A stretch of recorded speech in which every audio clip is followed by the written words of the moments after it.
What's up, everyone? Today, we're diving into the world of the ocean worms who've been turned into a nightmare story. What are they defending themselves against that land worms never had to deal with?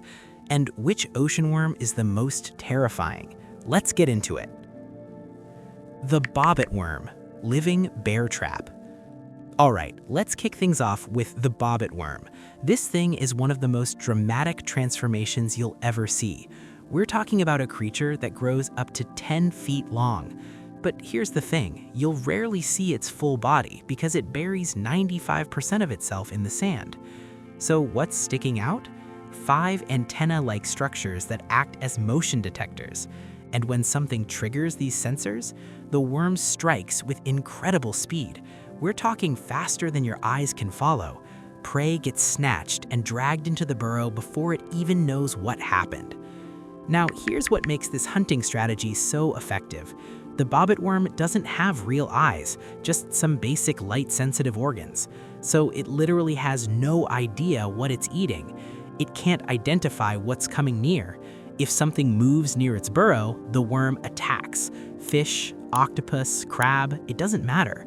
Movement equals lunch. Once it catches something, it tries to drag the whole thing underground, but with larger prey, that doesn't always work out. So you know what it does? Just tears off whatever chunk it can and lets the rest go. Efficient? Yes. Brutal? Absolutely. But here's the really creepy part. These worms are insanely good at hiding. There are actual documented cases of bobbit worms accidentally ending up in people's home aquariums. Someone grabs a piece of coral from the ocean, brings it home, and sticks it in their tank. Everything seems totally normal at first. Then the fish start disappearing. Every single morning, another expensive fish is either gone or chopped in half. The owner is going crazy trying to figure out what's happening, and then one day they finally see it, a massive worm retreating into the gravel. These things can hide in aquariums for literal years, just hunting continuously. It's basically gaslighting you into thinking you're the one killing your fish. Why ocean worms evolved differently? So why ocean worms are so different from landworms? It all comes down to environmental pressures and available resources. On land, earthworms are decomposers. That's their whole job. They process dead leaves and rotting stuff in the soil. Sure, birds eat them all the time, but they've got no real defense. And honestly, it works out fine because there's food everywhere. Dead leaves, rotting plants, decomposing wood, it's constantly available. Earthworms don't have to compete with anything dangerous for their food. No earthworm has ever had to fight a bear for a pile of leaves, and honestly, that's probably never going to happen. Their survival strategy is super simple, just reproduce like crazy. Earthworms produce so many offspring that predators can't possibly kill them all. It's survival through sheer numbers, not individual strength. But the ocean? Completely different story. Coral reefs are crowded, competitive war zones filled with armored creatures that have claws and teeth. Down there, you can't just survive by being numerous. Worms had to become weapons. On land, gravity puts a hard limit on how big soft-bodied creatures can get. If an earthworm tried to grow 10 feet long like a bobbit worm, it would just fail. It would be way too heavy to move. It would become this immobile, vulnerable target that can't hunt or escape anything. Water changes everything. Buoyancy counteracts gravity and supports massive bodies without needing bones.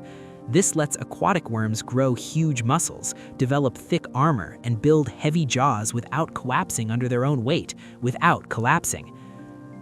The fireworm, chemical warfare. Not all ocean worms went the size and strength route. Some took a completely different approach and got toxic instead. Check out the bearded fireworm. At first glance, this guy looks pretty harmless. It's brightly colored, not that big, and it's got these white fuzzy structures running down its body that look like soft bristles. You might actually feel tempted to reach out and touch it. Big mistake. Huge. Those soft-looking bristles, they're actually thousands of hollow glass-like needles filled with neurotoxin. Even barely touching a fireworm causes these bristles to snap off and embed in your skin, injecting venom straight into your nerve endings. The pain hits immediately. People describe it as feeling like their hand literally caught on fire. The venom causes intense burning, nausea, and dizziness that can last for days. Here's what's interesting. Fireworms actually share a lot with earthworms. They're slow, they've got soft bodies, and they'd be super easy to eat. Their toxic defense is literally the only thing keeping them from going extinct on the reef. When you can't run and you can't hide, sometimes the best defense is just being incredibly unpleasant to eat. The ribbon worm, extreme length. Okay, so the bobbit worm looks massive, right? Well, it's only 5% the length of the ocean's longest worm. Meet the ribbon worm, specifically the bootlace worm species, which holds the record as the longest animal on Earth. Blue whales max out at around 100 feet. A documented bootlace worm measured an estimated 180 feet. That's a half football field made entirely of worms. Just think about that for a second. Unlike snakes, which are pure muscle, ribbon worms are fragile and gelatinous. So how do they hunt? They've got this thing called a proboscis, a muscular structure they normally keep inside their body.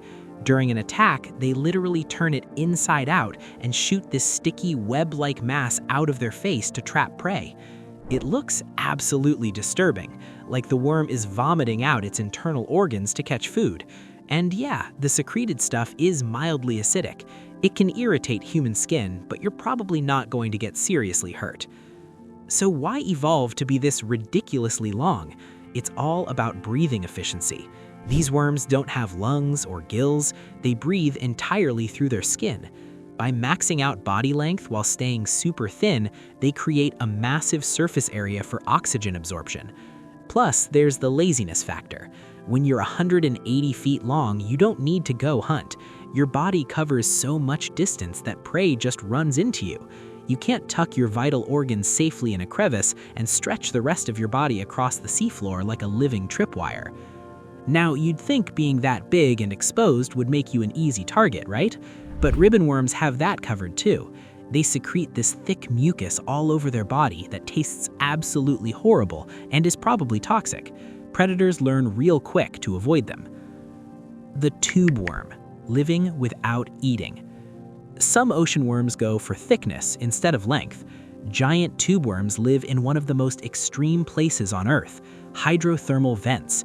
We're talking about underwater volcanoes that spew superheated, chemically toxic water. Fish can't survive there. Bobbit worms can't survive there. Earthworms definitely can't survive there. But tubeworms? They thrive there, clustered around vents in huge colonies, growing up to 8 feet tall. Now, here's where it gets weird. They have no eyes, no mouth, no digestive system, and no way to get rid of waste. They're essentially closed biological systems. So how are they alive? They've eliminated eating through bacterial symbiosis. Inside their bodies is this specialized organ packed with billions of bacteria. These bacteria can convert hydrogen sulfide, a chemical that would kill most life forms instantly. The vent water is loaded with this stuff. The worms absorb it and feed it to their bacterial partners. The bacteria convert that toxic chemical into sugar through chemosynthesis. That sugar feeds the worm. The whole system runs on volcanic chemistry instead of actual food. And because they don't waste energy hunting, chewing, or digesting, they grow incredibly fast. Giant tubeworms are literally the fastest growing marine invertebrates ever documented by science. They can grow nearly 3 feet in a single year. They're completely harmless to us though. They can't hurt you at all. They don't even know you exist. They have no brain structure, no thoughts, no worries, no brain, just vibes and bacteria. The ocean basically stripped these creatures down to the absolute minimum version of life. They can't leave their tube, can't respond to threats, can't recognize danger. They're essentially just biological apartment buildings for bacterial colonies. The zombie worm, decomposers of bone. Some ocean worms fill a similar role to earthworms, decomposing dead organic material, but the zombie version is way more disturbing. When whales die and sink to the ocean floor, scientists call it a whale fall. These attract thousands of scavengers who eat all the soft tissue over weeks or months. Once only the skeleton is left, most scavengers bounce. That's when zombie worms show up. Like tubeworms, zombie worms have no mouth or stomach. Instead, they grow these root-like structures that drill deep into solid bone. These roots secrete acid that dissolves the calcium, letting their bacterial partners extract and process the fats and oils stored inside the bone. It's like a bone smoothie, except way more disturbing than that already sounds. Their reproductive cycle is equally bizarre. If you look at zombie worms, you're only seeing females. For years, scientists couldn't find the males anywhere. They searched everywhere, until finally they realized the males had been inside the females the whole time. Male zombie worms never grow up. They stay as microscopic larvae whose only purpose is to live inside the tube of a female, sometimes 50 to 100 males per female. They don't eat, they don't leave, they just exist to fertilize eggs and then die. This is one of the most extreme examples of specialized reproduction in the entire animal kingdom. There you have it. These aren't simple worms anymore. They're highly specialized organisms that have pushed the boundaries of what worm body structure can achieve. The ocean didn't just change them, it transformed them into something entirely different.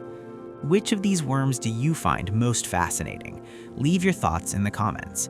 If you found this exploration of marine biology interesting, please like and subscribe for more content examining the unusual adaptations of ocean life. Thank you for watching.